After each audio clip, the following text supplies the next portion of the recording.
తండ్రి, ఈ సమయంలో నాయనా మరి నీ ప్రత్యక్షతను వినటానికి మేమొచ్చాం నాయనా. ప్రత్యక్షతను వినటమే కాదు, చూడటమే కాదు నాయనా, మరి మీతో సహవాసం చేయాలని, పరిశుద్ధులతో కలిసి సహవాసం చేయాలని నీ సన్నిధికొచ్చాము. ఈ సమయంలో మీ కృప మాకు దయచేయండి. మీ నడిపింపు మాకు దయచేయండి. మీ జ్ఞానము మాకు అనుగ్రహించండి ప్రభువా. మరి చక్కగా నీ వాక్యాన్ని అర్థం చేసుకుని, అర్థం చేసుకున్న వాక్యానికి మా జీవితాలు మరి విధేయత చూపించేవిగా మీరు మాకు సహాయం చేయమని ప్రార్థిస్తున్నాను. ఇప్పటివరకు చక్కగా నాయనా నిన్ను పాడటానికి, స్తుతించడానికి ఎంతో సహాయం చేసావు ప్రభువా. మరి ఇదంతా నీ కృపే నాయనా. ఈ సమయంలో సంఘంలో జరుగుతున్న పరిచర్యలన్నిటిని మీరు జ్ఞాపకం చేసుకోండి ప్రభువా. మీకా గ్రంథం ప్రభువా మేము చెప్పటానికి సహాయం చేయండి. కీర్తనలు చెప్తుండగా నీ కృప దయచేయండి ప్రభువా. మరి మొదటి తిమోతికి రాసిన పత్రిక చెప్తుండగా మీ కృప దయచేయండి. సండే నైట్ టాపికల్ మెసేజెస్ చెప్తుండగా మీ కృప మాకు దయచేయండి. అయా మరి హెర్మెనెటిక్స్ క్లాసెస్ చెప్తుండగా మీ కృప మాకు దయచేయండి. షెపర్డింగ్ ఏ చైల్డ్స్ ఆర్ట్ బుక్ రివ్యూ జరుగుతుంది ప్రభువా. మీ కృప మాకు దయచేయండి. నాయనా మరి వీటన్నిటితో పాటు ప్రాముఖ్యంగా అనేక మంది రక్షణ కొరకు నీ సన్నిధిలో ప్రార్థిస్తున్నాము. నీ వాక్యము చెప్తున్నట్టు అందరి రక్షణ కొరకు, మనుషులందరి రక్షణ కొరకు నువ్వు ప్రార్థన చేయమన్నావు. నాయనా మేము ప్రార్థన చేస్తున్నాము. నువ్వు తప్ప వేరే దేవుడు లేడు. రక్షకుడవు నువ్వే తండ్రి. మరి రక్షించువాడవు నువ్వే గనుక నాయనా, నీ వైపు చూసి మరి లోకంలో ఉన్నటువంటి మనుషులందరి రక్షణ కొరకు ప్రార్థిస్తున్నాము. ప్రాముఖ్యంగా ప్రభువా మరి రాజుల కొరకు, అధికారుల కొరకు ప్రార్థన చేస్తున్నాము. వారిని కూడా మీరు రక్షించండి నాయన. నాయన ఈ వచనాలను మేము చదువుతుండగా, ధ్యానిస్తుండగా మీ కృప మాకు దయచేయమని, మమ్మల్ని మీరు సర్వ సత్యంలోనికి నడిపించమని యేసు నామములో అడుగుచున్నాను తండ్రి. ఆమేన్. తిమోతికి రాసిన మొదటి పత్రిక రెండవ అధ్యాయము మొదటి 2 వచనాలను మనము లాస్ట్ టైమ్ చూసాము. ఈరోజు మూడో వచనము, నాలుగో వచనము, మేబీ ఐదో వచనంలోకి కూడా వెళ్ళటానికి ప్రయత్నం చేద్దాము. నేను ముందు వచనాలను చదువుతాను.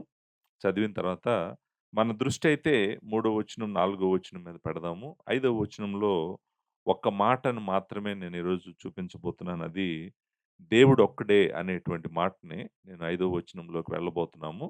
అక్కడి నుంచి దేవునికి, నరులకు మధ్య వర్తియు ఒక్కడే అని అక్కడి నుంచి లార్డ్ జీసస్ క్రైస్ట్‌ని గురించినటువంటి వర్ణన స్టార్ట్ అవుతుంది కాబట్టి నేను అక్కడ ఆగిపోతాను. దేవుడొక్కడే అన్న దగ్గర ఆగిపోతాను. మూడో వచనము, నాలుగో వచనాన్ని చదివి, ఐదో వచనం కూడా నేను చదువుతాను. జస్ట్ మనకి కాంటెక్స్ట్ కోసం. ఇది మంచిదియు, మన రక్షకుడగు దేవుని దృష్టికి అనుకూలమైనదియునై ఉన్నది. ఆయన మనుష్యులందరూ రక్షణ పొంది, సత్యమును గూర్చిన అనుభవ జ్ఞానం గలవారై ఉండవలనని ఇచ్చయించుచున్నాడు. దేవుడొక్కడే, దేవునికి నరులకు మధ్యవర్తియు ఒకడే. ఆయన క్రీస్తు యేసను నరుడు. నేనిక్కడ ఆపుతున్నాను. మనము ఈరోజు మూడో వచనం, నాలుగో వచనం మీద మన దృష్టుంచి అర్థం చేసుకోవటానికి ప్రయత్నం చేద్దాం. మూడో వచనం నుంచి ఏడో వచనం వరకు ఏమి చెప్తున్నాడంటే పౌలు, మనము అందరి రక్షణ కొరకు ప్రార్థన చేయాలి. ప్రాముఖ్యంగా మనుషులందరి రక్షణ కొరకు ప్రార్థన చేయాలి. రాజుల కొరకు, అధికారుల కొరకు ప్రార్థన చేయాలి. ప్రార్థన, విజ్ఞాపన, యాచన అనేటువంటి మాటలు మనం చూసాము. ఎందుకు ప్రార్థన చేయాలి? ఏమని ప్రార్థన చేయాలంటే, వాళ్ళందరూ రక్షించబడాలని ప్రార్థన చేయాలి. వాళ్ళ రక్షణ కొరకు మనము ప్రార్థన చేయాలి. అందరిని చూసినప్పుడు మనకు వాళ్ళ అవసరత జ్ఞాపకం వచ్చి ప్రార్థన చేయాలి. మనుషులందరికీ ఉన్నటువంటి అవసరతలన్నిటిలో కన్నా గూడా పెద్ద అవసరత ఏంటంటే వాళ్ళ రక్షణ, నిత్య జీవము. సో, మనుష్యులందరి నిత్య జీవం కొరకు మనము ప్రార్థన చేయాలి అనేటువంటిది మనం మొదటి 2 వచనాల్లో చూసాము. ఆ ప్రార్థన చేసినప్పుడు ఏం జరుగుతదో గూడా చూసాము. ఒకటి, మన జీవితంలో మనము సంపూర్ణ భక్తి, అలాగే సంపూర్ణ మాన్యత. అంటే దేవుని ఎదుట మనము భక్తిపరులముగా అవుతామంట ప్రార్థన చేస్తున్నప్పుడు. దేవుని ఎదుట భక్తిపరులం కావటం మాత్రమే కాదు గానీ, మనుషుల ఎదుట గూడా మంచి సాక్ష్యమును, మాన్యత అనేటువంటి మాటేంటంటే, మనుషుల ఎదుట నేను వర్టికల్ అండ్ హారిజాంటల్ అన్నాను. వర్టికల్ అంటేనేమో దేవుని ఎదుట భక్తిపరులముగా అవుతాము. మాన్యత గలవారము అంటే అర్థం ఏంటంటే, మనుష్యుల ఎదుట మంచి సాక్ష్యంను సంపాదించుకుంటాము. ఈ 2 మనము ప్రార్థించటం వల్ల వచ్చేటువంటి ఆశీర్వాదాలు. సో, మనం ప్రార్థిస్తే దేవుడు మనల్ని ఏం చేస్తానన్నాడంటే, మనము భక్తిపరులంగా ఉంటామంట. ఎక్కువ ఎవరైతే ప్రార్థన చేస్తారో వాళ్ళ జీవితం ఎలా ఉంటదో చెప్తున్నాడు. అంతేకాదు అనేక మంది రక్షణ పొందుతా ఉన్నారనుకోండి. ప్రాముఖ్యంగా రాజులు, అధికారులు రక్షణ పొందారనుకోండి. రక్షణ పొందటం వలన ఏం జరుగుతదని అంటున్నాడంటే, దేవుని సంకల్పము ముందుకు తీసుకువెళ్ళటానికి కావాల్సిన పరిస్థితులన్నీ వస్తాయంట. అంటే అర్థమేంటి? ఏంటంటే అధికారులు, రాజులు దేవుడిని నమ్ముకున్నారనుకోండి. అప్పుడు ఏం జరుగుతదన్నాడంటే, మనము నెమ్మదిగా, సుఖముగా బ్రతకగలుగుతామంట. అంతేకాదు సంఘము చేయాల్సిన పని ఇంకా ఎఫెక్టివ్‌గా, ఎఫిషియంట్‌గా చేస్తూ ముందుకు వెళ్ళటానికి కావాల్సిన పరిస్థితులన్నిటిని గూడా వాళ్ళు నమ్ముకోవటం వల్ల, ఎవరు రాజులు, అధికారులు నమ్ముకోవటం వల్ల మనల్ని ఇబ్బంది పెట్టకుండా, కష్టాల్లోకి నెట్టకుండా, లేకపోతే శ్రమల్లోకి నెట్టకుండా, సువార్త చెప్పకుండా ఆగిపోవాలని మనల్ని బెదిరించకుండా, వాళ్ళు మనకు సహాయం జేస్తారు. పరిస్థితులు మనకు సహాయం జేస్తాయి. కాబట్టి దేవుడేమంటున్నాడంటే, "నువ్వు అధికారుల గురించి ప్రార్థన చెయ్యి. రాజుల గురించి ప్రార్థన చెయ్యి. వాళ్ళు దేవుడిని నమ్ముకోవాలని ప్రార్థన చెయ్యి." సంఘ చరిత్రలో చాలా సార్లు జరిగిందిది. రాజులు, అధికారులు దేవుడిని నమ్ముకున్నారు. దేవుడిని నమ్ముకున్న తర్వాత పరిస్థితులు ఇంకా స్పీడ్ అయినియన్నమాట. సో, అది గూడా మంచిదే. కాబట్టి అలాంటి ప్రార్థన మీరు చేయండి అని చెప్పి మనకు ఆజ్ఞాపిస్తా ఉన్నాడన్నమాట. సో, ఆ మాటలయిపోయినాయి 2 వచనాలు. ఇప్పుడు మరి మూడో వచనం నుంచి ఏడో వచనం వరకు ఏముంది? ఏంటి అసలిప్పుడు పౌలు చెప్పాలనుకుంటుంది? ఏం చెప్పాలనుకుంటున్నాడంటే, ఎందుకు ప్రార్థన చేయాలో చెప్తున్నాడు. మూడో వచనం నుంచి ఏం చెప్తున్నాడంటే, మీరు ప్రార్థన చేయండి అని చెప్పాడు మొదటి 2 వచనాల్లో. మూడో వచనం నుంచి ఏం చెప్తున్నాడు? ఎందుకు ప్రార్థన చేయాలి? ఎందుకు ప్రార్థన చేయాలి అనేటువంటి మాటని మూడో వచనంలో మొదలవుతది. కానీ నేనేం జేస్తానంటే, ఐదో వచనంలో దేవుడు ఒక్కడే అని ఉంది గదండీ! నేనక్కడ మొదలుపెడతాను. అక్కడ మొదలుపెట్టి నేను పైకి రావటానికి ప్రయత్నం జేస్తాను. ఎందుకు మనము మనుషులందరి కొరకు ప్రార్థన చేయాలంటే, దేవుడు ఒక్కడే కాబట్టి. దేవుడు ఒక్కడే కాబట్టి. జాగ్రత్తగా అర్థం చేసుకోండి దీన్ని. ఎందుకు మనము మనుష్యులందరి కొరకు ప్రార్థన చేయాలంటే, నిజమైన దేవుడు ఒక్కడే ఉన్నాడు. దేవతలు, దేవుళ్ళు అని చెప్పుకునేవారు చాలామంది ఉండుండొచ్చు గానీ, వాళ్ళెవ్వరూ గూడా దేవుడు కాదు. దేవుని గురించినటువంటి వర్ణనను గూడా చూసాం మనం. నిజమైన దేవుడు ఎవరు అనే ప్రశ్నకు ఆన్సర్ గూడా 17వ వచనంలో చూసాం. మొదటి అధ్యాయం 17వ వచనంలో. ఎవరు నిజమైన దేవుడు? నిజమైన దేవుడు ఎవరంటే, సకల యుగములలో రాజయుండి, అక్షయుడును, అదృశ్యుడునగు అద్వితీయ దేవుడు ఆయన. ఆయన గురించినటువంటి వర్ణనను మనం చూసాము. ఆయనేమంటాడంటే, ఈ సృష్టిలో నేను ఒక్కడినే దేవుడిని. నేను తప్ప ఇంకొక దేవుడు లేడు. ఇది చాలా ఇంపార్టెంట్ ట్రూత్. మనం ఎందుకు ప్రార్థన చేయాలంటే, రక్షించగలిగిన వాడు ఆయనే. నిజమైన దేవుడు ఆయనే. మరి మనుషులందరూ తెలుసుకోవాల్సింది గూడా ఆయన్నే. ఆయనే దేవుడు కాబట్టి, ఆయనొక్కడే దేవుడు కాబట్టి, మనము ఆయనకు ప్రార్థన చేయాలి. ఏమని ప్రార్థన చేయాలంటే, దేవుడవు నువ్వొక్కడివే, అద్వితీయుడైనటువంటి దేవుడవు, నిత్యుడగు దేవుడవు, అదృశ్యుడగు దేవుడవు నువ్వొక్కడివే. దేవుడు నువ్వొక్కడివే కాబట్టి నిజమైన దేవుడు నువ్వొక్కడివే గాబట్టి, మేము నీకు ప్రార్థన జేస్తున్నాం. ఏమని ప్రార్థన జేస్తున్నాము? ప్రభా! భూమి మీదనున్న మనుషులందరిని నువ్వు రక్షించు. ఒకవేళ నువ్వు రక్షించలేదనుకోండి, లేకపోతే వాళ్ళు రక్షణ చూడలేదనుకోండి, వాళ్ళు నిజమైన దేవుడిని తెలుసుకోకుండానే చనిపోతారు. ఏ నిజమైన దేవుడు ఒక్కడే దేవుడో, ఆ ఒక్క దేవుడిని, ఆ నిజమైన దేవుడిని తెలుసుకోకుండా వాళ్ళు చనిపోతారు. వాళ్ళు చనిపోతే వాళ్ళకు రక్షణ లేకుండా చనిపోతారు. నిత్యము ఆయనకు వేరై చనిపోతారు. కాబట్టి ఇక్కడ పాలు చెప్తున్నటువంటి మెయిన్ పాయింట్ ఏంటంటే, మనము అందరి గురించి ఎందుకు ప్రార్థన చేయాలంటే, దేవుడు ఒక్కడే కాబట్టి, ఆయన ఒక్కడే నిజమైన దేవుడు కాబట్టి. ఈ సత్యము మనము చాలా సార్లు ఆలోచించము. అంటే ఆహ్, ఆలోచిస్తాము. నిజమైన దేవుడు ఆయనే అని మనకు తెలుసు గానీ, నిజమైన దేవుడు ఆయనే, దేవుడు ఒక్కడే అనేటువంటి సత్యము మన ఆలోచనను, మన నిర్ణయాలను, మన క్రియలను ఎలా ప్రభావితం చేస్తదో మనం ఆలోచించం. అది మనం ఆలోచించలేనటువంటిది, లేకపోతే ఆలోచించినటువంటిది. దాని గురించి నేను కొంచెం టైమ్ స్పెండ్ చేద్దాం అనుకుంటున్నాను. దీని మీద స్పెండ్ చేసి మనం పైకి వెళ్ళటానికి ప్రయత్నం చేద్దాం. ఇశ్రాయేలీయులకు దేవుడు మరలా మరలా చెప్పినటువంటి సత్యము ఏంటంటే, దేవుడు ఒక్కడే. దేవుడు ఒక్కడే. నేను తప్ప వేరే దేవుడు లేడు. ఈ సత్యము ఇశ్రాయేలీయులకు గుండె లాంటి సత్యం. వాళ్ళు పట్టుకోవాల్సిన సత్యం ఇది. ఈ సత్యం మీదే వాళ్ళ జీవితాలన్నీ అమర్చుకోవాలి. వాళ్ళు దాని ప్రకారమే నడవాలి. ఆ సంగతి దేవుడు ఇశ్రాయేలీయులకు చాలా సార్లు చెప్పాడు. రకరకాలుగా అనేక సమయాల్లో చెప్పాడు. నిర్గమకాండము 20వ అధ్యాయంలో మనము ఈ మాటను చూస్తాం. ఏమంటాడంటే ఆయన 20వ అధ్యాయము మొదటి వచనంలో, "నీ దేవుడైన యెహోవాను నేనే. నేనే దాసుల గృహమైన ఐగుప్తులో నుండి నిన్ను వెలుపలికి రప్పించితిని. నేను తప్ప వేరొక దేవుడు నీకు ఉండకూడదు." సో, ఇంక దేవుడు ఉండకూడదు గాదు. నిజానికి దేవుళ్ళు లేరు. ఆయన తప్ప ఇంకొక దేవుడు లేడు. కానీ మనుషులేం జేశారు? చాలా దేవుళ్ళను, చాలా దేవతలను చేశారు. ఐగుప్తు నిండా గూడా చాలామంది దేవుళ్ళు, దేవతలున్నారు. ప్రతి దేవుడు, ప్రతి దేవత మనిషి చేసినటువంటి వాళ్ళు. ఈయనేమంటున్నాడంటే, మనుషులు చేసుకున్నటువంటి దేవతలు, దేవుళ్ళు వాళ్ళు. కాబట్టి నేను తప్ప నీకు వేరొక దేవుడు ఉండటానికి వీల్లేదు. అంతే కాదు 4 వచనం. పైన ఆకాశమందే గాని, క్రింద భూమి అందే గాని, భూమి క్రింద నీళ్ల యందే గాని ఉండు. దేని రూపమునైనను, విగ్రహమునైనను నీవు చేసుకొనకూడదు. వాటికి సాగిలపడకూడదు. వాటిని పూజింపకూడదు.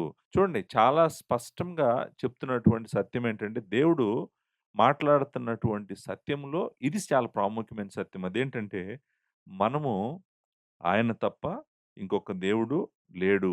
ఆయనే నిజమైన దేవుడు అనేటువంటిది మనం అర్థం జేసుకోవాలి. ఇప్పుడు అప్పుడే మనం సరిగ్గా ప్రార్థన చేయగలం. ఏమని? ఆయనే దేవుడైనప్పుడు, ఆయనొక్కడే దేవుడైనప్పుడు, మరి ఆయనకి నేను ప్రార్థన చేయాలి గదా! మరి ప్రార్థన చేసి వాళ్ళని రక్షించమని అడగాలి గదా! అనేటువంటిది మనము అర్థం జేసుకోవాలి. ద్వితీయోపదేశకాండము 4 అధ్యాయము 35 వచనంలో ఈ మాటను చదువుతాం. 4 అధ్యాయము 35 వచనం. అయితే యెహోవా దేవుడనియు, ఆయన తప్ప మరి ఒక్కడు లేడనియు నీవు తెలుసుకున్నట్లు అది నీకు చూపబడెను. చూడండి, దేవుడు తనను తాను బయలుపరుచుకుంటున్న ప్రతిసారి గూడా ఆయన కోరుకుంటుందేంటంటే, మన హృదయాలలో ఎప్పటికీ నిలిచిపోవాల్సిన సత్యం ఏంటంటే, ఆయన తప్ప మరి ఒక దేవుడు లేడు. 39వ వచనం దగ్గర దగ్గర సేమ్ ట్రూత్ అదే సత్యాన్ని చెప్తదనమాట. కాబట్టి పైన ఆకాశమందును, క్రిందున్న భూమి యందును యెహోవాయే దేవుడనియు, మరి ఒక దేవుడు లేడనియు నేడు నీవు ఎరిగి జ్ఞాపకమునకు తెచ్చుకొనుము. మనము కన్‌ఫ్యూజ్ అవ్వటానికి అవకాశం ఉంది. లోకంలో ఉన్న చాలామంది దేవుళ్ళను, దేవతలను చూస్తున్నప్పుడు, ఓహ్! చాలా మార్గాలున్నాయేమో, చాలా దేవతలున్నారేమో, చాలా దేవుళ్ళున్నారేమో, వాళ్ళ విశ్వాసాలు వాళ్ళని దేవుడి దగ్గరికి తీసుకెళ్తాయేమో, వాళ్ళ దేవుడి దగ్గరికి తీసుకువెళ్తాయేమో, వాళ్ళ దేవుని వలన వాళ్ళకి జీవము కలుగుతదేమో, అలాంటి ప్రశ్నలు ఏమైనా ఎప్పుడైనా మనిషి హృదయంలో రావటానికి అవకాశం ఉంది. అందుకని దేవుడు చెప్తున్నటువంటి సత్యం ఏంటంటే, ఇంకొక దేవుడు ఈ సృష్టిలో ఎవ్వరు లేరు. ఆయన తప్ప ఇంకొక దేవుడు లేడు. మనందరికి తెలిసినటువంటి ఫేమస్ వర్స్ ద్వితీయోపదేశకాండం 6 అధ్యాయంలో 4 వచనంలో, "ఇశ్రాయేలు వినుము, మన దేవుడైన యెహోవా అద్వితీయుడగు యెహోవా." ఆ మాట ఇంపార్టెంట్ మాటేననమాట. అద్వితీయుడు అనేటువంటి మాట చాలా ఇంపార్టెంట్ మాట. అంటే అర్థం ఏంటంటే ఒక్కడేనని అర్థం. ఒక్కడే. ఆయనకు సమానుడైనటువంటి వాడు ఇంకొకరు లేరు. అద్వితీయుడు అనేటువంటి మాటకి అర్థము తనతో సమానుడు ఇంకొకడు లేడు. ఆయన వంటి వాడు లేడు. ఆయనతో సమానుడు ఇంకొకడు లేడు. ఆయన ఒక్కడే అని చెప్పడం అన్నమాట. ఇంగ్లీష్‌లో వన్ అని ఉంటది. ఆ వన్ అనేటువంటి మాట వెనకాల ఉన్న మాట ఏంటంటే బేసికల్‌గా ఆయనతో సమానుడు, ఆయనకు పోల్చదగినటువంటి వాడు ఎవ్వరు లేరు అనేటువంటి సత్యాన్ని మనము చూస్తామన్నమాట. యెషయా గ్రంథము 43 అధ్యాయంలో మనము ఈ సత్యాన్ని ఇశ్రాయేలీయులకి దేవుడు చెప్తూ మరలా మరలా ధర్మశాస్త్రంలోనే కాదు, ప్రవక్తల గ్రంథాల్లో కూడా ఆయన మరలా మరలా చెప్పేటువంటి సత్యము ఇదేననమాట. 43 అధ్యాయము 10వ వచనాన్ని చదువుతాను. "మీరు తెలుసుకొని నన్ను నమ్మి నేనే ఆయననని గ్రహించినట్లు మీరును నేను ఏర్పరచుకున్న నా సేవకుడును నాకు సాక్షులు." నాకు ముందుగా ఇక్కడి నుంచి మీరు అండర్‌లైన్ చేసుకోండి. నాకు ముందుగా ఏ దేవుడును నిర్మింపబడలేదు. నా తరువాత ఏ దేవుడును ఉండడు. నేను నేనే యెహోవాను. నేను తప్ప వేరొక దేవుడు లేడు. ప్రకటించువాడను నేనే, రక్షించువాడను నేనే. ఇంకొకటి మీరు ఆ రక్షించువాడను అనేటువంటిది గూడా అండర్‌లైన్ జేసుకోండి. ఎందుకంటే ఫస్ట్ తిమోతిలో ఆయన దేవుడొక్కడు మాత్రమే కాదు, రక్షకుడు గూడా ఒక్కడేనని చెప్తున్నాడనమాట. మనం అక్కడికొస్తున్నాము ఆ విషయం దగ్గరికి. సో, దేవుడొక్కడు మాత్రమే కాదు, రక్షకుడు గూడా ఒక్కడే. రక్షించగలిగిన వాడు గూడా ఒక్కడే. నిజమైన రక్షకుడు గూడా ఒక్కడే. యెషయా గ్రంథం 44 అధ్యాయము 6వ వచనాన్ని ఈ మాట ఉంటదనమాట. ఇశ్రాయేలీయుల రాజైన యెహోవా, వారి విమోచకుడైన సైన్యములకు అధిపతి యెహోవా ఇలాగు సెలవిచ్చున్నాడు. నేను మొదటి వాడను, కడపటి వాడను. నేను తప్ప ఏ దేవుడును లేడు. నేను తప్ప ఏ దేవుడును లేడు అనేటువంటి మాట చాలా ఇంపార్టెంట్ మాట. 45 అధ్యాయము మనము 5 వచనం నుంచి చదువు. నేను యెహోవాను, మరి ఏ దేవుడును లేడు. నేను తప్ప ఏ దేవుడును లేడు. తూర్పు దిక్కు నుండి పడమటి దిక్కు వరకు నేను తప్ప ఏ దేవుడును లేడని జనులు తెలుసుకున్నట్లు నీవు నన్ను ఆహ్, ఎరిగి ఉండినప్పటికీ నిన్ను సిద్ధపరిచితిని. యెహోవాను నేనే, నేను తప్ప మరి ఏ దేవుడును లేడు. ఈ మాటలు చాలా ఇంపార్టెంట్. మరలా, మరలా, మరలా ఇశ్రాయేలీయులకు చెప్తున్నటువంటి సత్యం ఏంటంటే, దేవుడు ఒక్కడే, మరి ఏ దేవుడును లేడు అనేటువంటి సత్యము చాలా ఇంపార్టెంట్ ట్రూత్ అనమాట.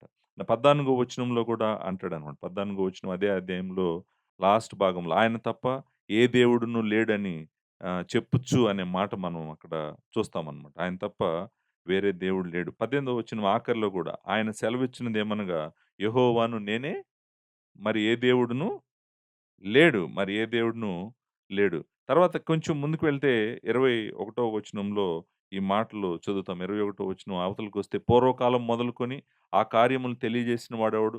చాలా కాలం క్రిందట దాన్ని ప్రకటించు వాడెవడు? యెహోవానగు నేనే గదా! నేను తప్ప వేరొక దేవుడు లేడు. నీతిపరుడనగు దేవుడును, రక్షించువాడును నేనే. నేను తప్ప మరి ఏ దేవుడును లేడు. నేనే దేవుడిని. నేను తప్ప ఇంకొక దేవుడు లేడు. నేనే దేవుడిని. నేను తప్ప ఇంకొక దేవుడు లేడు. ఆయన తప్ప ఇంకొక దేవుడు లేడు. దేవుడొక్కడే. ఈ సత్యము చాలా ఇంపార్టెంట్. 22వ వచనం చూడండి ఏముంటదో. భూదిగంతముల నివాసులారా నా వైపు తిరిగి రక్షణ పొందుడి. దేవుడను నేనే, మరి ఏ దేవుడును లేడు. ఇప్పుడు ఆయనే రక్షకుడు. భూదిగంతముల వరకు గూడా అందరూ ఆయన వైపు చూసే రక్షణ పొందాలంటే, మరి ఆయనకే గదా మనం ప్రార్థన చేయాలి రక్షించమని. ఆయన తప్ప ఇంకొక దేవుడు లేడు. ఇంకొక దేవుడు లేడు కాబట్టి, రక్షకుడు గూడా ఆయనే కాబట్టి, మనము ప్రార్థన చేసేటప్పుడు ఆయన వైపే తిరిగి, ఆయన కృప కొరకు మనము ప్రార్థన చేయాలి అనేటువంటిది. ఈ మాట నాకు గుర్తుండి హోషేయ గ్రంథము చెప్పినప్పుడు గూడా నేను చెప్పాను. హోషేయ గ్రంథం 13వ అధ్యాయంలో ఈ మాట దగ్గర దగ్గర ఇదే చూస్తాం ఇశ్రాయేలీయులకి. ఇశ్రాయేలీయులతో ఈ మాట చెప్తాడు 13వ అధ్యాయం 4 వచనంలో, "మీరు ఐగుప్తు దేశంలో నుండి వచ్చినది మొదలుకొని, యెహోవానగు నేనే మీ దేవుడను. నన్ను తప్ప నీవు ఏ దేవుడిని ఎరుగవు. నేను తప్ప ఏ రక్షకుడును లేడు." ఇప్పుడు దేవుడొక్కడే అనేటువంటి సత్యము మనకర్థమైంది. ఆయన తప్ప ఇంకొక దేవుడు ఈ సృష్టిలో లేరు అనేటువంటిది అర్థమైంది. అంతేకాదు ఆయన రక్షకుడని గూడా మనకి అర్థమైంది. భూదిగంతముల వరకు తూర్పు నుండి పడమటి వరకు ఇంకొక దేవుడు లేడు. భూదిగంతముల వరకు గూడా అందరూ ఆయన వైపు చూసే రక్షణ పొందాలి. ఆయనే దేవుడు. ఇంకొక దేవుడు లేడు. కాబట్టి మనము ఆయనకు ప్రార్థన చేయాలి. అందరిని రక్షించమని మనం ఆయనకు ప్రార్థన చేయాలి. చెప్పాలనుకున్న సత్యమైతే అదే. చాలా ఇంపార్టెంట్ ట్రూతే చెప్తున్నాడు ఇక్కడ. ఇంపార్టెంట్ ట్రూత్ ఏం చెప్తున్నాడంటే, మనం ఎందుకు ప్రార్థన చేయాలంటే, మనుషులందరి రక్షణ కొరకు, అందరికీ దేవుడు ఆయనే, అందరికీ రక్షకుడు గూడా ఆయనే. మరి ఆయన వైపు తిరిగి వాళ్ళు రక్షణ చూడాలి తప్ప, ఆయన కనికరం ద్వారా వాళ్ళు రక్షణ చూడాలి తప్ప ఇంకొక మార్గము ఏమీ లేదు. మనము నిజమైన దేవుడి దగ్గరికొచ్చాము. మనము ఆ ఒక్క దేవుడిని ఎరిగాము. కరెక్టే. కానీ మరి మనం ఇప్పుడు ప్రార్థన చేయాలి గదా! అందరి కోసము. సో, ఒక కారణము మనం ఎందుకు దేవునికి మనుషులను రక్షించమని ప్రార్థన చేయాలంటే, మనము నిజమైన దేవుడి దగ్గరికొచ్చాం గాబట్టి. ఆ ఒక్క దేవుడి దగ్గరికి, నిజమైన దేవుడి దగ్గరికి మనం వచ్చాం గాబట్టి, మనము మానక ఆయనకు ప్రార్థన చేయాలి. నేను మరలా చెప్తున్నాను. ఈ సత్యము ఇశ్రాయేలీయులకు వాళ్ళ జీవితాలకు చాలా సెంటర్ ఇది. ఆయనను గనక మన జీవితాల్లో ఒకే ఒక్కనిగా మన నిజమైన దేవుడిగా మనం కలిగి ఉండకపోతే గనక, మనము గూడా ఆయన ప్రాముఖ్యత ఏంటో అర్థం చేసుకోకుండా, మిగిలిన వాటి వైపు పరిగెట్టడానికి ప్రయత్నం చేస్తుంటాం. మనం అలా చేయగూడదు. మనము అలా చేయగూడదనే ఈయనేమంటున్నాడంటే, దేవుడు ఒక్కడే. మరి చాలామంది దేవుళ్ళు, దేవతలున్నారు గదా! భూమి మీద. దేవుళ్ళు ఉండరు. దేవుళ్ళు ఉండరు. ఒక్కడే ఉంటాడు. దేవతలు కాదు. దేవుడొక్కడే. ఆయనే నిజమైన దేవుడు. దేనిని సమస్తమును సృష్టించినటువంటి దేవుడు, సమస్తమును సృష్టించటమే కాదు, తన మహత్తు గల మాట చేత సమస్తమును నిర్వహించున్నటువంటి దేవుడు, సర్వశక్తిగల దేవుడు, ఆత్మయైన దేవుడు, సర్వము వ్యాపించున్నటువంటి దేవుడు, సర్వాధికారి అయినటువంటి దేవుడు, ఆయన ఒక్కడే. ఆయనే సృష్టికర్త. మిగిలిన దేవతలు, దేవుళ్ళు అందరూ కూడా మనుష్యులు చేసుకున్నటువంటివే. ఇది చాలా ప్రాముఖ్యమైన సత్యం. ఇది ఏమంటున్నాడంటే తిమోతి ఈ సత్యం నిన్ను ప్రార్థించేవాడిగా చేయాలి. నువ్వు ప్రార్థనా పరుడువు కావాలి. ఎందుకంటే ఆయన నిజమైన దేవుడు కాబట్టి. సో, ఆ సత్యాన్ని ఇక్కడ చెప్పాడు. చెప్పిన తర్వాత ఇంకా కొన్ని కారణాలు చెప్తున్నాడు. మనం ఎందుకు ప్రార్థన చేయాలి అనేటువంటిది. మూడో వచనంలో ఈ మాట అంటాడు. ఏమంటాడంటే, ఇది మంచిది అంటాడు. ఏమంటాడు ఫస్టు? ఇది మంచిది. ఏది మంచిది? ప్రార్థన చేయటం మంచిది. ఒక కారణము ఎందుకు ప్రార్థన చేయాలి మనం అందరి రక్షణ కోసం? ఒక కారణము దేవుడొక్కడే కాబట్టి వాళ్ళందరి కోసం ప్రార్థన చేయాలి. ఇంకొక కారణము మనం ఎందుకు ప్రార్థన చేయాలి? అది మంచిదని దేవుడు చెప్తున్నాడు గాబట్టి. అది మంచిది. ఈ మంచిది అనేటువంటి మాట మనము గుడ్ అంటాం గదండీ! గుడ్ ఈ మంచిది అనేటువంటి మాట చాలా ప్రాముఖ్యమైన మాట. దేవుడు కొన్ని సార్లు వాడాడు. మంచిది, మంచిది. అంటే ఆయన మంచివాడు. ఆయన కార్యములు మంచివి. ఆయన భూమిని, ఆకాశం చేసినప్పుడు మంచిదన్నాడు. చూసింది ఏమన్నాడాయన? మంచిది అన్నాడు. ఓహ్! మంచివాడాయన. ఆయన యెహోవా మంచివాడు. ఆయన చేసినవన్నీ గూడా మంచిదే. తర్వాత ఆయన మంచిది అన్నాడనుకోండి ఏదైనా గూడా అది మంచిదే. గుర్తుపెట్టుకోండి. ఆయన మంచిది అని అన్నాడంటే దేన్నైనా గూడా అది మంచిదే. మనుషులందరూ దాన్ని ప్రేమించాలి. మనుషులందరూ దాన్ని హత్తుకోవాలి. మనుషులందరూ దాని కోసం పరిగెట్టాలి. ఎందుకంటే ఆయన దాన్నేమంటున్నాడు? మంచిదని అంటున్నాడు కాబట్టి. దాన్ని మనం ఇంగ్లీష్‌లో మోరల్ గుడ్ అంటాం. Morally good. మంచిది, చెడ్డదని ఉన్నాయి గదా! మంచిది, చెడ్డది దాంట్లో దేవుడేమంటున్నాడంటే, మనమంట అందరి రక్షణ కోసం ప్రార్థన చేయటం మంచిదంట. మంచిది. చూడండి ఈ మంచిది అనే మాట 30 సార్లుంది. ఎక్కడ? మొదటి తిమోతి, రెండో తిమోతి, తీతులో మంచిది అనేటువంటి మాట మనము మరలా, మరలా చూస్తాం. ఈ గ్రీకు పదము కాలోస్ లేకపోతే అగాతోస్ 2 వర్డ్స్ వాడారిక్కడ. మంచిది అనేటువంటిది చాలా సార్లు చూస్తాం. ఇక్కడ నేను మీకు 2, 3 చోట్ల చూపించడానికి ప్రయత్నం చేస్తాను. మొదటి అధ్యాయం 5వ వచనంలో మంచి మనస్సాక్షి అని ఉంది గదండీ! ఆ మంచి అని ఉంది గదండీ! సేమ్ వర్డ్ మంచిది అంటే మంచి అనేటువంటిది తెలుసు కదా! మంచి మనస్సాక్షి అంటే ఏంటో మీకు తెలుసు. ఆ మంచిది అనేటువంటి. తర్వాత 11వ వచనంలో ధర్మశాస్త్రము మేలైనదని ఉంది గదండీ! 11వ వచనం ఆఖరిలో. ఆ మేలైనది అనే దాని వెనకాల ఉన్న మాట కూడా మంచిదని. ధర్మశాస్త్రం మంచిదంట. ధర్మశాస్త్రం మంచిది ఎందుకయింది? ఎందుకయిందంటే దేవుని నుంచి వచ్చింది గాబట్టి. దేవుడు కలుగు చేశాడు గాబట్టి. సో, ఈ మంచిది అనేటువంటి మాట మనము మరలా, మరలా చాలా సార్లు చూస్తాం. 18వ వచనంలో చూస్తాం. మొదటి అధ్యాయం మంచి పోరాటము అనేటువంటి మాట చూస్తామనమాట. సో, అలా ఈ మంచి అనేటువంటి మాట మరలా, మరలా చూసేటువంటి మాటే. కాకపోతే ఇక్కడ ఏమంటున్నాడంటే, మనమంట దేవునికి ప్రార్థన చేయటం, మనుషులందరి రక్షణ కొరకు, రాజుల కొరకు, అధికారుల కొరకు ప్రార్థన చేయటమంట, అది మంచిదంట. మంచిది అని దేవుడు చెప్తున్నాడు గాబట్టే, మనం అందరము ప్రార్థన చేయాలి. అది చేస్తంటేనంట మన మనస్సాక్షి ఏం చెప్తదంటంటే మనకి, "నువ్వెందుకు చేస్తున్నావు ప్రార్థన" అందంట మనల్ని. నువ్వు మనుషులందరి రక్షణ కొరకు ప్రార్థన చేస్తుంటే నువ్వెందుకు చేస్తున్నావు? ఇలా చేయకూడదు గదా! అని ఏ రోజు మన మనస్సాక్షి మనల్ని అనదంట.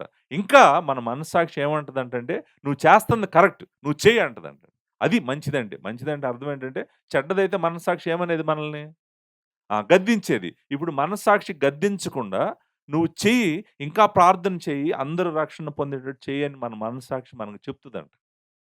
దాన్ని మనం ఏమంటామంటే మంచిది అన్నాం. మంచిది అని ఎందుకని మంచిదంటే దేవుడు దాన్ని మంచిదని ఎంచాడు కాబట్టి. సో, మనము నిజమైన దేవుడికి, ఒక్కడే దేవునికి ప్రార్థన చేస్తేనంట ఆయన దాన్ని అంగీకరిస్తానికి రెడీగా ఉన్నాడు. ఎందుకంటే అది మంచిది కాబట్టి.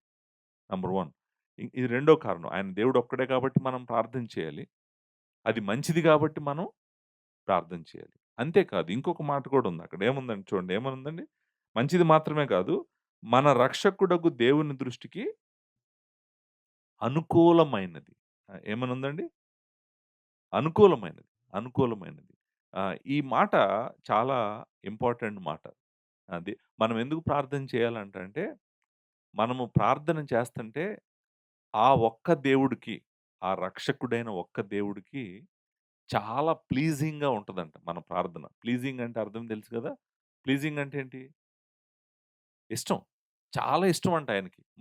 మనం జేసేటువంటి ఈ ప్రార్థన మనుష్యులందరి రక్షణ కొరకు మనం జేసేటువంటి ప్రార్థన, ఆయన మంచిదని ఎంచటం మాత్రమే కాదు గానీ, ఆయన చాలా ఆనందంగా దాన్ని స్వీకరిస్తాడంట. అనుకూలమైనది అంటే అర్థం ఏంటంటే, it is pleasing in God's sight అనేటువంటి మాట మనం ఇంగ్లీష్ ట్రాన్స్‌లేషన్‌లో చూస్తాం. It is pleasing in the sight of God our saviour అని ఉంటది. అంటే అర్థం ఏంటంటే, ఆయన చూస్తున్నప్పుడు, ఆయన కనుదృష్టికి ఇక్కడ వాడినటువంటి మాట ఏంది? దేవుని దృష్టికి అన్నాడు గదండీ! అంటే ఆయన చూసినప్పుడు, సృష్టిలోకి చూసినప్పుడు, సృష్టిని గమనిస్తా ఉన్నప్పుడు, ఆయన కంటికి అనుకూలమైనటువంటిది, ఇష్టమైనటువంటిది ఏంటంటే, మనుషులు నిజమైన దేవుడిని ఆయన తెలుసుకొని, ఆయన రక్షకుడని తెలుసుకొని, మిగిలిన వారి రక్షణ కోసం ప్రార్థన చేస్తుంటేనంట, ఆయనకి చాలా సంతోషంగా ఉంటదంట. ఆనందంగా ఉంటదంట. ఆ! సంతోషపడతాడంట. ఆయన ఆనందపడతాడు. నిజానికి సింపుల్‌గా చెప్పాలంటే అనుకూలమైందనే మాటని మీరు సింపుల్‌గా చెప్పాలనుకోండి. ఆయన చాలా ఆనందంగా హృదయంలో ఆనందపడుతుంటాడంట. మీరు ప్రార్థన చేస్తా ఉన్నప్పుడు. మనుషులందరి రక్షణ కొరకు. ఐ థింక్ నేననుకుంటాను నా తండ్రిని సంతోషపెట్టేది నేను చేస్తే మంచిదా కాదా? చాలా మంచిది. నా తండ్రి చాలా సంతోషిస్తాడు. మనుషుల రక్షణ కొరకు నువ్వు ప్రార్థనలో పోరాడేవాడు అనుకో. ప్రభువా! నేను ప్రార్థన చేస్తాను. మనం ఒక వ్యక్తిని దేవుడి దగ్గరికి తీసుకురాలేమండి. మనం ఒక వ్యక్తిని దేవుడి దగ్గరికి తీసుకురాగలిగితే తీసుకొస్తామా? తీసుకురామా? తీసుకొస్తాం. మన సామర్థ్యం అంతా వాడి, మన జ్ఞానం అంతా వాడి, మన తెలివితేటలన్నీ వాడి, అన్నీ వాడి ఎలాగైనా ఆ వ్యక్తిని దేవుడి దగ్గరికి తీసుకురావాలని మనం ప్రతి ప్రయత్నము చేస్తాం. కానీ మనం తీసుకురాలేకపోతున్నాం. ఏ మనిషి తీసుకురాలేకపోతున్నాడు. ఎందుకనంటే, ఏ మనిషి ఒక వ్యక్తిని దేవుడి దగ్గరికి తీసుకురాలేడు. దేవుడే వెళ్లి, ఆ వ్యక్తి హృదయాన్ని వెలిగించి, చనిపోయిన తన హృదయంలో జీవమిస్తే గాని, అసలు ఆ వ్యక్తి స్పందించనే స్పందించడు. దేవుడు సార్వభౌముడు. ఒక వ్యక్తిని ఎళ్లి వెతికి, ఎత్తుకొని ఆయన దగ్గరికి తెచ్చుకోగలడు. ఎంత కఠినమైన హృదయాన్నైనా గూడా ఆయన పగలగొట్టగలడు. పగలగొట్టగలడు. ఆ వ్యక్తిని తన దగ్గరికి తెచ్చుకోగలడు. ఆయనకు తెలుసు ఎలా చేయాలో. మనము చేయాల్సిందేంటో తెలుసా? అన్నిటికన్నా ప్రాముఖ్యంగా మన జ్ఞానం పనిచేయట్లేదు. మన తెలివితేటలు పనిచేయట్లేదు. మన మాటలు పనిచేయట్లేదు. మనం చెప్తుంటే ఎవరు రావట్లేదు. ఎవరు వినట్లేదు. ఇయన్నీ చేయటం ఎందుకు? అసలు అన్నిటికన్నా శ్రేష్టమైనదేంటి? ప్రార్థన. ప్రార్థన చేద్దాము. ప్రభువా మీరే రక్షించండి. ప్రభువా మీరే రక్షించండి. నేను ఈ వచనాలు అర్థం చేసుకున్న రోజు నుంచి నేను సంఘంతో కూడా కలిసి ప్రార్థన చేస్తున్నాను. ప్రభువా మీరు రక్షించండి. రక్షించండి ప్రభువా. మీరు ఒక్కొక్కళ్ళని వెతికి రక్షించండి ప్రభు. సో, ఆయనేమంటున్నాడంటే, మనుషులు ప్రార్థన చేస్తే ఆయన రక్షిస్తాడంట. ప్రార్థన చేస్తే ఆయన రక్షిస్తాడంట. ఇప్పుడు రక్షిస్తాడని నేనెలా చెప్తున్నానంటే అండి, ఆయనకు సంతోషంగా ఉంది గదా! ఆ! మరి సంతోషము ఎందుకొస్తుంది దేవునికి? మనం ప్రార్థన చేస్తుంటే ఆయనకు సంతోషంగా ఉంది. ఆయన కనుదృష్టికి అనుకూలంగాను, ఆనందంగాను, సంతోషంగా ఉంది. ఎందుకు ఆనందంగా, సంతోషంగా ఉంది? అంటే మీరు ప్రార్థన చేయడం చూసి సంతోషపడుతున్నాడా ఆయన? అంటే మీరు ప్రార్థన చేస్తున్నారు కాబట్టి ఆయన సంతోషంగా ఉందా? ఆయనకెందుకు సంతోషంగా ఉందో చెప్పమంటారా? నేనొక్కడే దేవుడినని ఎరిగి, నేనొక్కడే రక్షకుడినని ఎరిగి, నేను మనుషులను రక్షించగలనని తెలుసుకొని, నా బిడ్డ ప్రార్థన జేస్తుంది, ప్రార్థన జేస్తున్నాడు. కాబట్టి నేను రక్షిస్తాను. అది ఆయనకున్నటువంటి సంతోషం. ఆయన యాక్టివ్‌గా రక్షకుడుగా ఆయన ఏంటంటే, ఓకే. నీ ప్రార్థన నా దగ్గరకొచ్చింది. నువ్వు ప్రార్థిస్తున్నావు రక్షించు ప్రభువా! ఈ వ్యక్తిని రక్షించు ప్రభువా! అని. ఇప్పుడు నేను జేస్తాను. ఏం చేయాలో అనేటువంటిది నేను జేస్తాను. సో, మనము మనుష్యులందరి రక్షణ కొరకు మనం అలా ప్రార్థన చేస్తే ఒకటి మంచిది. రెండోది దేవుని దృష్టికి అనుకూలమైనది. అనుకూలము అనే మాట దగ్గర మీరు ప్లీజింగ్ సంతోషం. ప్లీజింగ్ అని ఎప్పుడు అంటామండి? ఇట్ ఈస్ వెరీ ప్లీజింగ్ అని ఎప్పుడు అంటాం? చాలా మనకు ఆనందాన్ని, ఆహ్లాదాన్ని తెచ్చిపెడుతుందనుకోండి. అప్పుడు మనం ప్లీజింగ్ అంటాం. ఎగ్జాక్ట్‌గా సేమ్ వర్డ్ అనమాట అది. ఆయన దృష్టికి అనుకూలమైందంటే ఏంటంటే, ఆయనకి చాలా సంతోషాన్ని తెచ్చిపెడతది. సో, ఇప్పుడు 3 కారణాలు చూసాం. మనం ఎందుకు ప్రార్థన చేయాలి? ఎందుకు ప్రార్థన చేయాలంటే, ఆయన దేవుడొక్కడే. నంబర్ 1. దేవుడొక్కడే పాటు రక్షకుడు గూడా ఒక్కడే. దేవుడొక్కడే కాబట్టి రక్షకుడు గూడా ఒక్కడే. నంబర్ 2 మనం ప్రార్థన చేయటం మనుషుల రక్షణ కోసం మంచిది. నంబర్ 3 మనుషుల రక్షణ కోసం మనం ప్రార్థన చేసినప్పుడు దేవునికి సంతోషము తీసుకొస్తాం. కాబట్టి మనం ప్రార్థన చేయాలి. ఇంకా, ఇంకా కారణాలున్నాయి ఇక్కడ. ఆ కారణాలను చూడటానికి ప్రయత్నం చేద్దాం. అంతే కాదంట. 4 వచనంలో వెరీ ఇంపార్టెంట్ మాట ఒకటి మనం చూస్తాం. సో, ఆయన, ఆయన అనే మాట దేనికి కనెక్ట్ చేస్తుందంటే, రక్షకుడు అనేటువంటి మాటకి కనెక్ట్ చేస్తుంది. టెక్స్ట్‌లో అయితే రక్షకుడు కనెక్ట్ చేయాలి. రక్షకుడు అనే మాట దగ్గర హూ డిజైర్స్ అని మొదలవుతదనమాట. అంటే హూని మనం ఏమంటామంటే రిలేటివ్ ప్రొనౌన్ అంటామనమాట. రిలేటివ్ క్లాస్ స్టార్ట్ అవుతుంది. అంటే అక్కడ ఆయన అని మొదలుపెట్టారు గదండీ తెలుగులో. ఆయన అనే మాట దేనికి కనెక్ట్ చేస్తుందంటే, దేవుడు అనే మాట కన్నా గూడా రక్షకుడికి కనెక్ట్ చేస్తుందనమాట. రక్షకుడు, గాడ్ అవర్ సేవియర్ అని ఉంది గదండీ. నిజానికి రెండిటికి కనెక్ట్ చేయొచ్చు. ఆయనెవరు? దేవుడు. ఆయనెవరు? రక్షకుడు. ఆ మాట ఎక్కడుంది? మూడో వచనంలోనే ఉంది. మూడో వచనంలో ఏముంది? రక్షకుడగు దేవుడు అనుంది. సో, ఆయన అంటే మనం ఎవరికి కనెక్ట్ చేస్తున్నాము?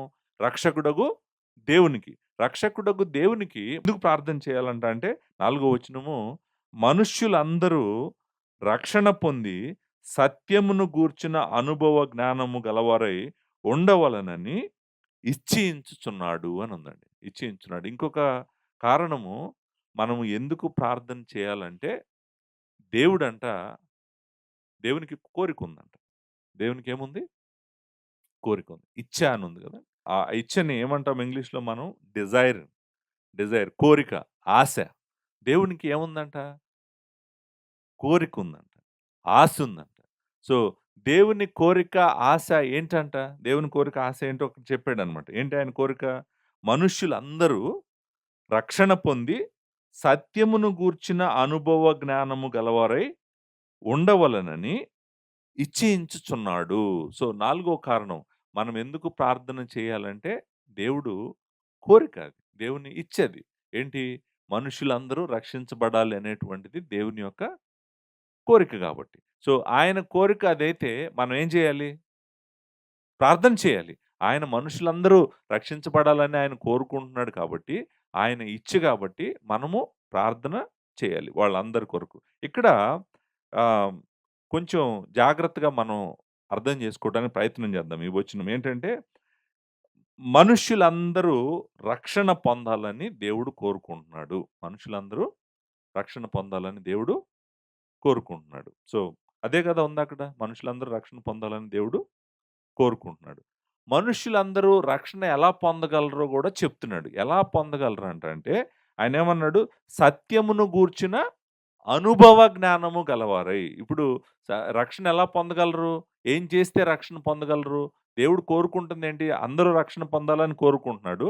కానీ ఎలా రక్షణ పొందాలో గూడా చెప్తున్నాడు. రక్షణ ఎలా పొందాలంటే, సత్యమును గూర్చిన అనుభవ జ్ఞానము గలవారై. ఇప్పుడు ఈ మాట చాలా ఇంపార్టెంట్ మాట. సత్యమును గూర్చిన అనుభవ జ్ఞానము గలవారై. మరలా మరలా పాలు వాడేటువంటి మాట. 2 తిమోతిలో రెండో అధ్యాయము 24 వచనము నేను అక్కడ మాట్లాడాను దీని గురించి.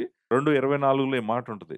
సత్య విషయమైన అనుభవ జ్ఞానము వారికి కలుగుటకై అనేటువంటి మాట చూసాం. మూడో అధ్యాయము ఏడో వచనంలో మనము ఈ మాట కూడా చూసాం. సత్య విషయమైన అనుభవ జ్ఞానమును ఎల్లప్పుడూను పొందలేని అవివేక స్త్రీల యొక్క ఇండ్లలో జొచ్చి అక్కడ 3, 7 దగ్గర గూడా నేను ఆ మాటని వివరించాను. వివరించడానికి ప్రయత్నం చేశాను. తీతుకు రాసిన పత్రిక మొదటి అధ్యాయం మొదటి వచనంలో గూడా ఈ మాట ఉందనమాట. నిరీక్షణతో కూడిన భక్తికి ఆధారమగు సత్య విషయమైన అనుభవ జ్ఞానము. సత్య విషయమైన అనుభవ జ్ఞానము. ఇప్పుడు నిజానికి ఈ సత్య విషయమైన అనుభవ జ్ఞానము ఏంటి అనంటే, సత్యము ఇక్కడ మాట్లాడుతున్నటువంటి సత్యము సువార్తే. సువార్త దేవుని కుమారుని గురించినటువంటి సువార్త. దేవుడి గురించినటువంటి సువార్తలో ఏముందంటే, ఏముంది దేవుని గురించినటువంటి సువార్తలో?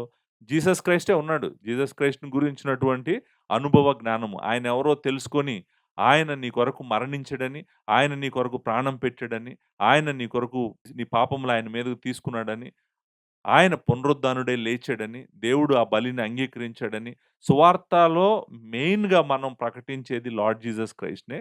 లార్డ్ జీసస్ క్రైస్ట్‌ని గురించినటువంటి అనుభవ జ్ఞానము మనుషులు పొందాలి. ఇప్పుడు జ్ఞానము కాదిది. ఇది అనుభవ జ్ఞానం. జ్ఞానము అనేటువంటి మాట తెలుసుకోవటం. తెలుసుకోవటం మాత్రమే కాదు, తెలుసుకున్న దానికి వాళ్ళ జీవితంలో అనుభవించాలి. ఎక్స్‌పీరియన్షియల్ నాలెడ్జ్ అంటాం మనం. Not just the knowledge. జ్ఞానం మాత్రమే కాదు. నువ్వు తెలుసుకున్న జ్ఞానానికి నీ చిత్తాన్ని, నీ మనసును, నీ హృదయాన్ని, నీ ఆలోచనలు అన్నిటిని సబ్మిట్ చేయాలి దానికి. ఆ జ్ఞానానికి. సబ్మిట్ చేసినప్పుడు అది నీకు నీ జీవితంలో అనుభవ జ్ఞానము అవుతది. నేను దీని గురించి సెకండ్ పీటర్‌లో చాలా టైమ్ స్పెండ్ చేసి చెప్పాను. అనుభవ జ్ఞానము అంటే ఏంటి అనేటువంటిది మనము రెండో పేతురు రాసిన పత్రికలో కూడా చెప్పాం. చూడండి, ఎవరైనా రక్షించబడాలంటే, ఎవరైనా రక్షించబడాలంటే వాళ్ళు సిలువ దగ్గరికి రావాల్సిందే. సిలువను లేకపోతే లార్డ్ జీసస్ క్రైస్ట్‌ని గురించిన జ్ఞానము తప్ప వేరే జ్ఞానము వారిని రక్షించదు. నిజానికి అదే సత్యం పౌలు ఫస్ట్ చాప్టర్‌లోనే చెప్పాడు. ఏం చెప్పాడు చూడండి. మొదటి అధ్యాయం 12వ వచనం నుంచి పూర్వము దోషకుడును, హింసకుడును, హానికరుడునైన నన్ను ఆయన నన్ను కనికరించాడు, నన్ను రక్షించాడు అనేటువంటిది కూడా ఆల్రెడీ చెప్పాడు. పాపులను రక్షించుటకు క్రీస్తు యేసు లోకమునకు వచ్చెను. ఆయన ప్రధాన పాపినైన నన్ను కూడా రక్షించాడు. నేను సువార్త విన్నాను. మహిమగల సువార్త అని మొదటి అధ్యాయం 11వ వచనంలో కూడా చెప్పాడు.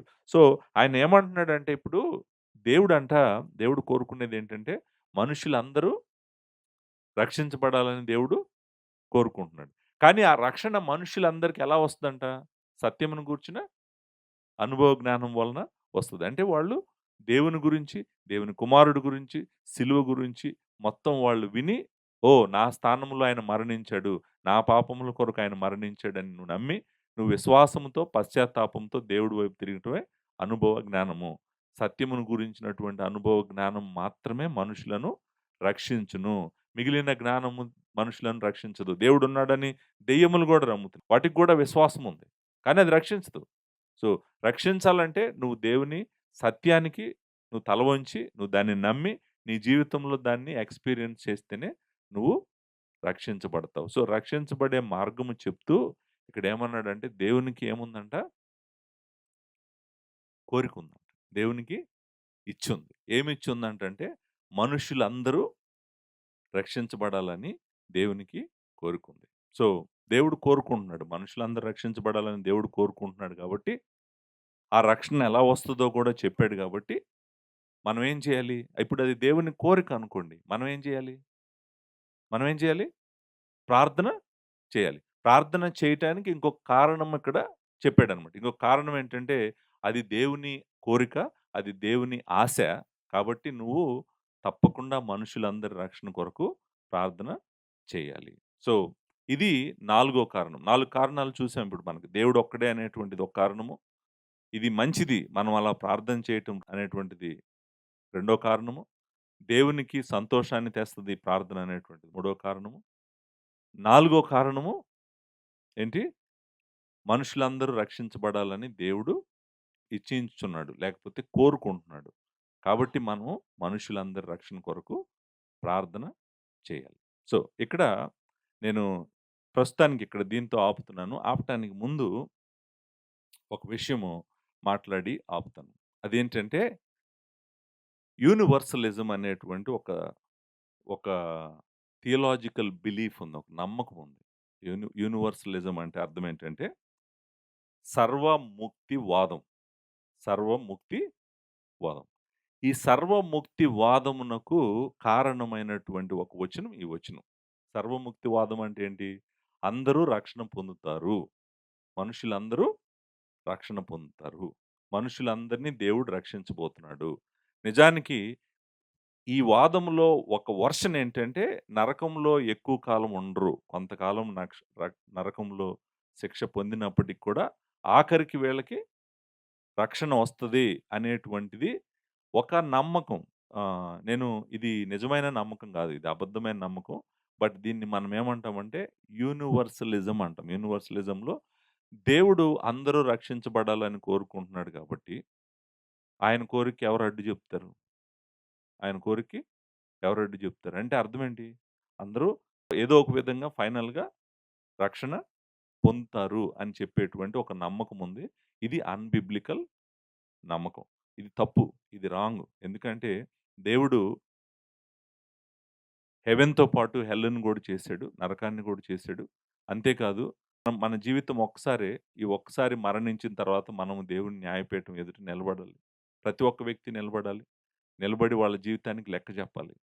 చెప్పిన తర్వాత ఆ వ్యక్తి దేవుడితో అయినా ఉంటాడు. దేవునికి వేరైపోనన్నా వేరైపోతాడు.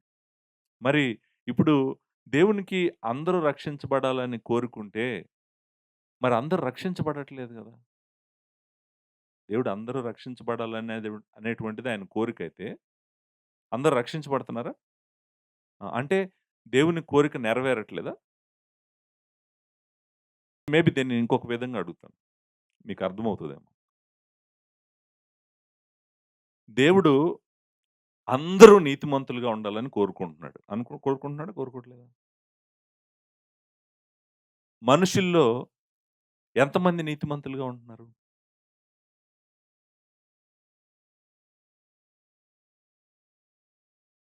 ఒక్కడు గూడా లేడు.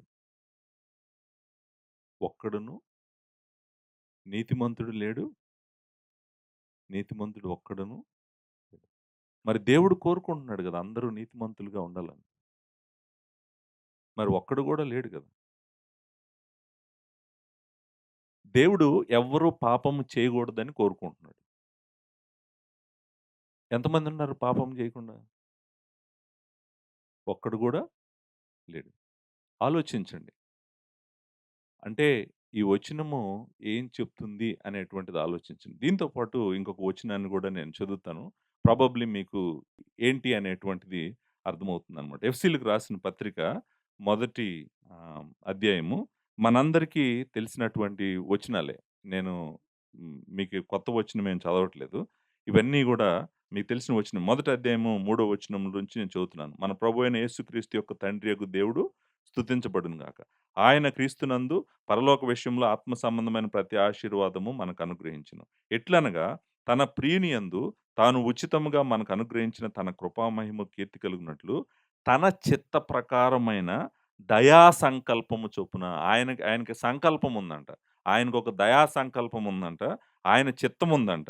దాని ప్రకారము యేసుక్రీస్తు ద్వారా తన కుమారులుగా స్వీకరించుటకై మనలను ముందుగా ఆయన కోసం నిర్ణయించుకొని మనము తన ఎదుట పరిశుద్ధులమును నిర్దోషులమై ఉండవలనని జగత్తు పునాది వేయబడక మునిపే ప్రేమ చేత ఆయన క్రీస్తులో మనలను ఏర్పరచుకొనెను. ఇక్కడ మనం మాట్లాడాల్సిన 2 మాటలేంటంటే ఆయన నిర్ణయించుకున్నాడంట. ఆయన ఏర్పరచుకున్నాడంట. జగత్తు పునాది వేయబడక మునికి ఇదంతా చేసాడంట. ఇదంతా కూడా ఆయన దయా సంకల్పమును బట్టి చేస్తున్నాడంట. ఆ దయా సంకల్పము అనేటువంటి మాట, సంకల్పము అనేటువంటి మాట ఈ వచనాల్లో 3-14 వరకు చాలా సార్లు మాట్లాడతాడు. 9వ వచనంలో ఉంది. తన దయా సంకల్పము చొప్పున తన చిత్తమును గూర్చిన మర్మం అని ఉంటది. 10వ వచనంలో ఈ సంకల్పమును బట్టి అని ఉంటది. 12వ వచనంలో చిత్త ప్రకారమైన దేవుడు తన చిత్త ప్రకారమైన సంకల్పమును బట్టి అని ఉంటది. సో, 12వ వచనం ఆఖరిలో ఆయన చిత్తానుసారముగా అని ఉంటది. సో, మనము ఆలోచించాల్సిందేంటంటే ఒక సైడ్ ఆయన అందరూ రక్షణ పొందాలని, అందరూ రక్షించబడాలనేటువంటిది ఆయన కోరిక. ఇంకొక సైడు ఆయన దయా సంకల్పం ఒకటుందంట. ఆయన సంకల్ప ప్రకారం మనుషులను ఏర్పరచుకుంటున్నాడంట. నిర్ణయించుకుంటున్నాడంట. జగత్తు పునాది వేయబడక మునిపే ఆయన ఎదుటి వాళ్ళు నిర్దోషులుగాను, పరిశుద్ధులుగాను ఉండాలని ఆయన కోరుకుంటున్నాడంట. సో, ఇప్పుడు మనకేమర్థమవుతుంది? ఏమర్థమవుతుందంటే, మనకేమర్థమైందంటే ఒక భక్తుడు ఒక పేపర్ రాసాడు. జాన్ పైపర్ అనేటువంటి భక్తుడు. ఆయన రాసిన పేపర్ టైటిల్ ఏంటంటే, 'are there two wills in God?' దేవునిలో 2 చిత్తాలు మీకు కనిపిస్తున్నాయా? అనేటువంటిది ఆ పేపర్ యొక్క ఉద్దేశ్యము. నేను మరలా చెప్తున్నాను మీకు. దేవుడు ఎవ్వరు పాపము చేయకూడదని కోరుకుంటున్నాడు. కానీ అందరూ పాపము చేస్తున్నారు. దేవుడు అందరూ నీతిమంతులుగా ఉండాలని కోరుకుంటున్నాడు. కానీ ఒక్కడు గూడా నీతిమంతుడుగా లేడు. దేవుడు అందరూ రక్షించబడాలని కోరుకుంటున్నాడు. కానీ ఒక్కడు గూడా రక్షణ పొందటానికి దేవుడి దగ్గరికి రావట్లేదు. కాబట్టి ఆయన దయా సంకల్పము స్టార్ట్ అయిందనమాట. ఆయన సంకల్పము ఇప్పుడు ఆయన సంకల్పము వస్తుందనమాట. ఓహ్! అంటే ఆయన గనక ఆయన అలా విడిచిపెట్టేసాడంటే ఎవ్వరు గూడా ఆయన దగ్గరికి రావట్లేదు. ఎవరు ఆయన దగ్గరికి రావట్లేదు. ఎవరు ఆయన్ని ఎతకట్లేదు. సో, ఆయనేం జేస్తున్నాడంటే, ఇప్పుడు ఓహ్! నేనే నా సంకల్ప ప్రకారము, నేనే ఒక్కొక్కరిని ఏర్పరచుకొని, నేనే నిర్ణయించుకొని, నేనే వీళ్ళని రక్షిస్తాననేటువంటిది దేవుని సార్వభౌమాధికార సంకల్పంలో జరుగుతుంది అనేటువంటిది మనకు దేవుని వాక్యంలో స్పష్టంగా అర్థమవుతుంది. ఇది ఒక కష్టమైన వచనం వర్ణించటానికి. కానీ నేను మీకు 2 సైడ్స్ చూపిచ్చాను. 2 సైడ్స్ చూపించాను. నిజానికి మనము ఈ రెండిటిని అలానే విడిచిపెట్టడం మంచిది. ఎందుకో తెలుసా అండి? 2 దేవుని వాక్యం చెప్తుంది. ఇది చెప్తుంది. నేను ఎఫ్‌సీ‌లకి రాసిన పత్రికలో రాసింది గూడా చెప్తుంది. ఏంటి?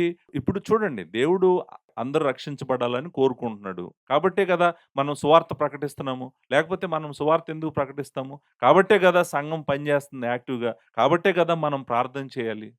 మనము దేవుని వాక్యం చెప్పినట్టు, దేవుడు చెప్పిన విధంగా ఆయన పని చేసుకుంటూ మనం వెళ్ళిపోవాలి. ఆయన సంకల్పంలో, ఆయన ఏర్పాటులో ఉన్న వాళ్ళని ఆయన రక్షించుకుంటూ, ఆయన సంకల్పం ఆయన నెరవేర్చుకుంటూ వెళ్ళిపోతుంటాడు. సో, మనము చేయాల్సిందేంటంటే, దేవుని వాక్యానికి అన్ని చోట్ల నమ్మకంగా ఉండాలి. మొదటి తిమోతిలో నమ్మకంగా ఉండాలి. ఎఫ్‌సీ‌లకు రాసిన పత్రిక చెప్తున్నప్పుడు గూడా నమ్మకంగా ఉండాలి. సో, దేవుడు కోరిక జనరల్ విల్ అంటాం మనం. మనము దానికి చాలా పేర్లున్నాయన్నమాట. సావరెన్ విల్, మోరల్ విల్ అని. ఈ 2 చిత్తాలున్నాయి గదా! ఈ 2 చిత్తాలకి థియోలోజియన్స్ 2000 సంవత్సరాల నుంచి డిస్కస్ చేస్తున్నారు ఈ సబ్జెక్ట్.